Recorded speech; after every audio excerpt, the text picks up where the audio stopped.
Hello, everyone, and welcome back to the Kaspa Miniseries. I'm Alex. We are continuing our mission to compress the epic 7.5-hour The Bitcoin Takeover podcast into small, powerful highlight episodes. And I'm Jamie.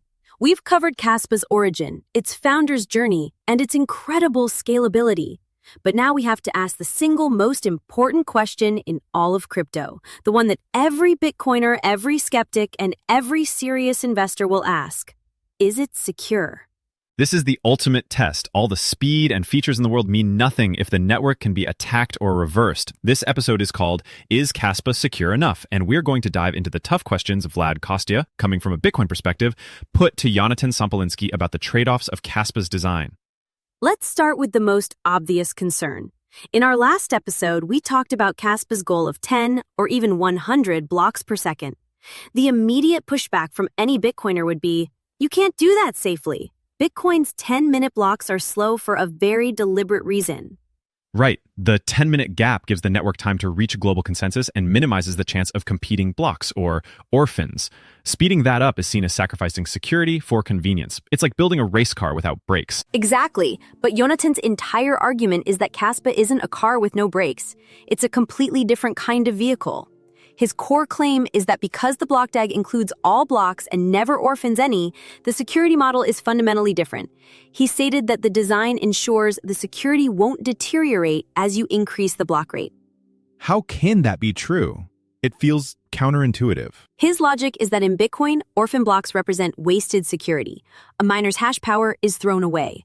In Kaspa, because every block is included, all of that hash power is continuously added to the DAG, contributing to its overall weight and security. The system is built for a high-speed, parallel environment. Okay, so the design is intended to handle speed. But what about specific attacks? Vlad's a Bitcoiner, so he's always thinking about the edge cases. Let's talk about one of the classic attacks, selfish mining. This was a great part of the conversation. Selfish mining is where an attacker finds a block but keeps it secret, mining on their own private chain to try and get ahead of the main network before releasing their blocks all at once to orphan the honest chain. It's a sabotage attack. You're not just trying to earn rewards, you're trying to invalidate the work of other miners. How does Kaspa handle that? Yonatan explained that in a DAG, selfish mining is exponentially less profitable. The reason is simple and elegant. He said, by selectively publishing 2 blocks when I published 1, you can't push me away from the DAG. It's still part of the DAG. So the core weapon of the selfish miner, orphaning honest blocks, is taken away.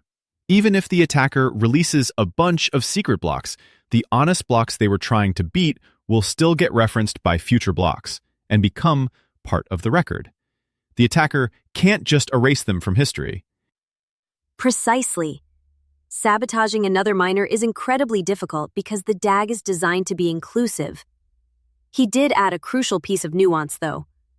While the profit from the attack is almost zero, the hash rate needed to attempt such network manipulations is actually lower than in Bitcoin. But since there's no economic incentive, it's not a viable attack. Okay, so the economic incentives are aligned to prevent that specific attack. But this brings us to a bigger, more philosophical point about security, a point that legendary Bitcoin developer Gregory Maxwell has made. Vlad brought this up indirectly. It's the idea that complexity is the enemy of security. This is the strongest argument against projects like Kaspa. Bitcoin is beautiful because it's relatively simple, the rules are clear, and the code has been audited by thousands of eyes for over a decade. Kaspa, with its BlockDAG, complex ordering rules, and pruning, is vastly more complex. And Yonatan actually agreed with this concern. He quoted Gregory Maxwell's sentiment that complex systems are often more brittle. He imagined Maxwell looking at Kaspa's design and saying, this works, but this creates a more brittle system. I prefer a system where nothing is pruned and then I can run the plain ledger from beginning to end. So Yonatan acknowledges that this is Kaspa's biggest trade-off. He's not claiming it's as simple as Bitcoin. His defense is that this complexity is a necessary price for performance. He said, we are giving away our tranquility and we're willing to work harder to make the protocols, to audit the protocols, and make sure we're doing things correctly. So the security trade-off isn't about the underlying mathematical principles, but about the human and engineering challenge of implementing and maintaining such a complex system. There's just a larger attack surface in the code itself. Exactly. It's a trade-off of risk. Bitcoin minimizes risk by moving slowly and changing almost nothing. Kaspa accepts a higher degree of implementation risk in exchange for a massive leap in performance. But this is all based on Kaspa as it is today. Yonatan's ultimate vision for security is an upgrade called DAGKnight. Right, he called DAGKnight the, quote, final evolution of the protocol. What makes it so much more secure? It removes the single biggest assumption that underpins the security of almost every other blockchain, including Bitcoin and current Kaspa. The assumption of a stable network latency. What does that mean? All synchronous protocols are secure only if network delays stay below a certain threshold. For Bitcoin, that's roughly 5 to 8 minutes. If the internet suddenly got incredibly slow and it took 20 minutes for blocks to propagate, Bitcoin security would break down.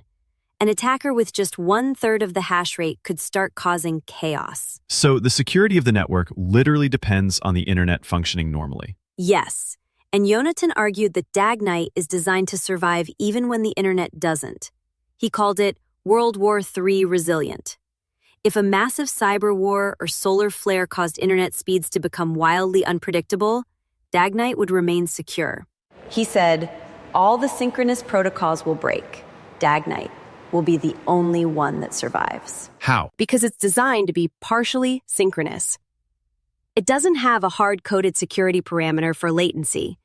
Instead, it dynamically adapts to the network's real-time conditions. Transaction confirmation times would get longer during a crisis, but the integrity of the ledger would remain secure against a 49% attacker, a threshold that is theoretically impossible for other protocols in such a chaotic environment. So, to wrap this up, the debate over Kaspa security isn't simple. On one hand, its BlockDAG design is inherently resistant to certain attacks like selfish mining, and its future DAGKnight protocol is designed for unprecedented resilience. But on the other hand, it makes a deliberate trade-off. It sacrifices the elegant simplicity of Bitcoin for a much more complex system, which, as critics like Gregory Maxwell would argue, makes it inherently more brittle and harder to audit. So the question, is Kaspa secure enough, really depends on your philosophy of security. Do you find safety in a simple, unchanging fortress like Bitcoin, or in a complex, adaptable, high-performance machine like Kaspa? The interview makes it clear there are valid arguments on both sides. Oh, concede, a fantastic summary. And that's our look at the security trade-offs of Kaspa. Join us for our next episode, where we'll explore Kaspa's ambitious plans for smart contracts and what a DeFi ecosystem on the BlockDAG might look like. Thanks for tuning in to the Kaspa Miniseries.